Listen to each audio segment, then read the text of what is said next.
when we went, Igbo leaders came out to the first Nnamdi Kanu released from prison. Soludo, all of us, Federal and Dago, we had a lot of Chukuma, and finally Soludo led the team and they got him out. You know, it takes two to tango on both ends.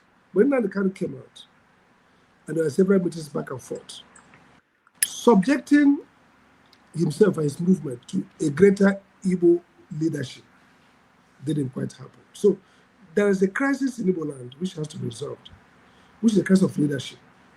And it's because we're a diaspora people. I used to make this case. When Tinubu was in Lagos, Yinka could walk to Bordelon and have conversation with him. Another leader could come from Ajegule, come from the Yorubas. Leadership are largely in Yoruba land. Tinubu didn't quite stay in Lagos, in Abuja, until he became president. But today, if you go to Owerri, who are you going to see to have a conversation with that youth in Owerri? So if there's a crisis among young people and they're looking for a mentor, and that's what some of us have started going to the East, the holding program. The diaspora effect impact is on leadership. Nobody on ground to people together. So yes, I agree. The young people, this crisis would have been avoided if the governors were focused and responsive to the concern of the young people.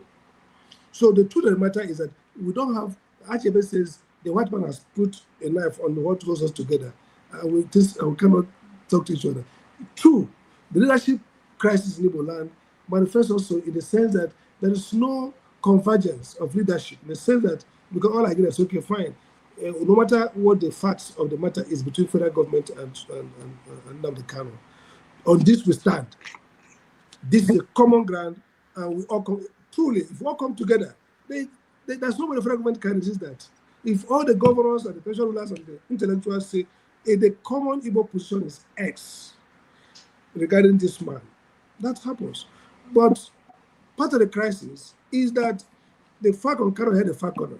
Some people are rejoicing and say, if these guys come, would they listen? Now, no matter how much you cut it, when Soson Doboho, no matter all he's saying, there are backdoor channels. He listens to some leaders. So those people who accuse the leaders, I'm part of those who accuse the leaders. We should also accuse ourselves. If they call you to a meeting of Ohanese or Igbo leaders, and you see politicians, you start abusing them, go punish them. You can't have it. There must be elders in the room.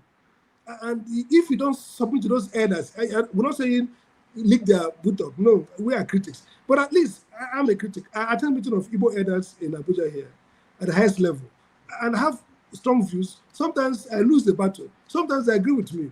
But you have to first believe. So if you are just ragtag army, and by the way, when the ECN thing came, I disagree with them. I said, no, don't create a private militia. It can't do that. You're going to destroy yourself.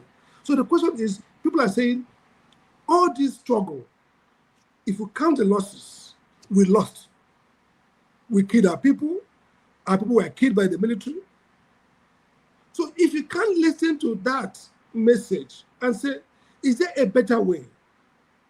Then you want to railroad everybody to champion. They'll say no, because they're not even convinced that the release is a net plus. They're not even convinced.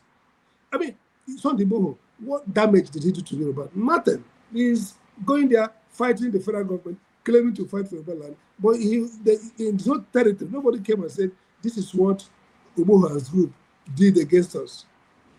But if you do an inquest now, you see millions of people will file reports, whether true or false, as to how the group damaged them.